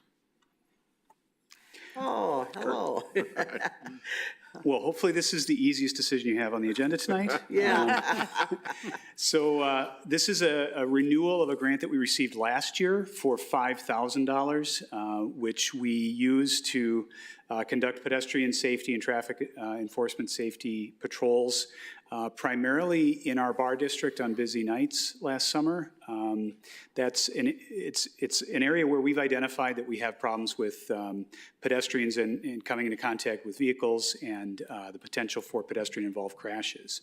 And so the state Department of Transportation is making this grant available to focus on pedestrian and bike traffic safety. We have proposed to them that that is the way that we would continue to use the grant to conduct enforcement to try to minimize the risk of pedestrian-involved crashes. We were offered additional money, and so the grant is $15,000 this year instead of $5,000. And we would then extend those types of patrols to other city events that attract a large number of pedestrians, like the Levitt Amp Series, like the Midsummer Festival of the Arts, some of the other concerts and things like that that are going on in our downtown. And so things really, I think, went very well with it last year. The management of it was great. I think getting people out, it's not just about preventing traffic problems, but it's also, I think, a great way to interact with the community as well and get officers in a position from a prevention standpoint for lots of other associated problems. And so DOT seems to be on board with that application of the grant, and I hope that you are too. Any questions for Officer Zempel? You too. Go ahead, Joe. Joe's got it. Joe? Under this, I've been getting calls about out over on South 8th Street, 18th Street. It's a racetrack. And people were asking me whether or not we could get a line painted for a pedestrian path on one side of the road or the other. Okay, but the problem we have there, parts in the city, parts in the town of Wilson, parts in the county. Is there any way that we can maneuver any funds from that in order to get that accomplished? No, so this grant is really for extra enforcement patrols. That's what the grant is geared for, and so it wouldn't So, okay, and in allow the us case to of these apply. people complaining that these cars are driving so fast and they're walking along the side of the road, is that part of it? So I think, are you talking about south of the dog park? Pardon me? Yes. Yeah, so I live down there, I walk my dog, up that road all the time, run up that road, so I certainly know right what you're talking about. And so I think probably the appropriate thing would be to have a neighborhood officer get going on a project down there to address those concerns. Yep. Thank you. And again, I think that's probably a little bit outside the way that we've proposed to use the grant. And it could very well have been, but I wanted to mention it because I'm getting calls on it, and it's like, how do you get this done? Because you have the town, the city, nobody wants to work together. If you don't mind, if you can, I don't know if you want to pass on to me, if you have people who we can get in touch with to talk about times of day and things like that, that would be, Okay, yeah, you're welcome to email me. I can give you a card a little all later right, on. okay, thank you. Yep, you bet. All right, are there any other questions or comments? No. No? I'll make a motion to approve. Second. Okay, all in favor say aye. Aye. Opposed, nay. Chair votes aye, motion passes. Thank you very much. And there's a companion resolution that's going to finance next week as well, so, thank you. Thank you. Okay. Number 15, resolution number 142223, 51622, various license applications, Class B liquor license, renew, application numbers 3333, Kohler Company Golf Course, and 2301, One More Time LLC, Mojo. So this is the RO that contained these things, and you've already made decisions related to them.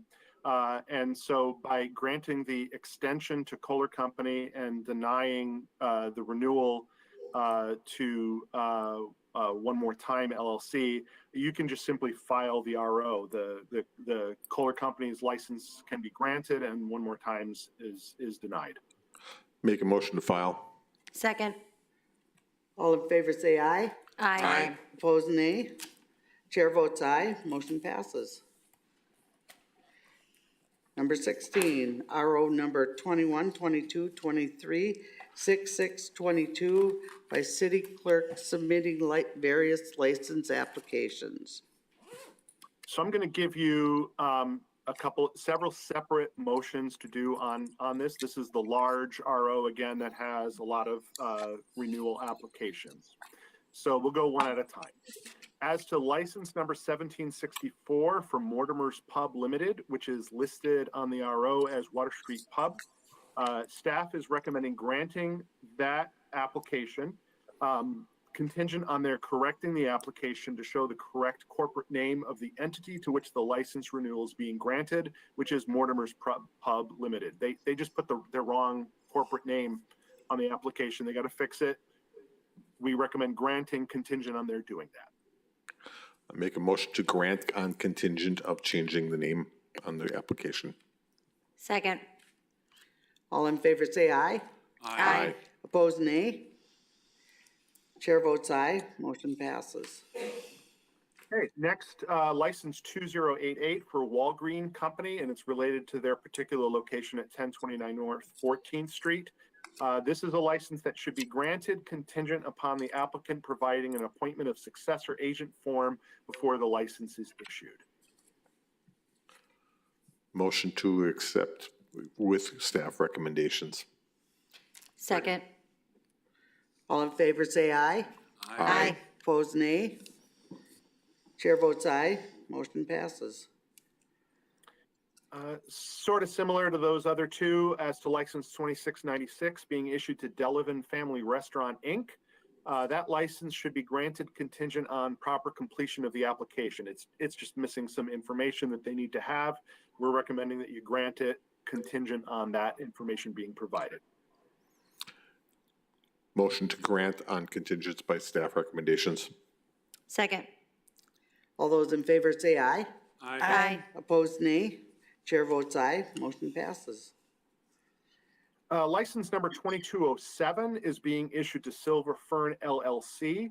We're just recommending that it be issued and that the RO be amended to list that application. It was timely received, just barely, but it was timely received. But for some reason, it just didn't make it on the RO, and we do have to have it on the RO. So the recommendation is to grant it and to add it to the RO. Make a motion to grant and add to the RO. Second. All those in favor say aye. Aye. Opposed, nay. Chair votes aye, motion passes. And then we're recommending that all the other licenses on the RO be granted. I note that there's still some issuance issues that will be won't be issued until they do some things. But unlike the other ones where even granting is contingent on those things, we can grant now and we'll just deal with issuing them. So we're recommending all other licenses be granted. Make a motion to grant all of the licenses on the RO. Second. A little ahead of you guys. All in favor, say aye. Aye. Opposed, nay. Chair votes aye. Motion passes. Okay, I think we have exhausted, oh no, next Yep. meeting date. Yeah. Next meeting date will be June 29th, 2022. Has the time been set? Has the time been set? 4:15. 4:15. Okay, We're all going right. 4:15. Yes. Okay. Okay, and now we have exhausted everything. Motion to adjourn. Make motion to adjourn. Second. All in favor, say aye. Aye. Chair votes aye. Have a good night, everybody. Do they collect? Good night. Thank you, everybody. Good night, Chuck. Thank you. Notes that we got, that were handed out about the meeting?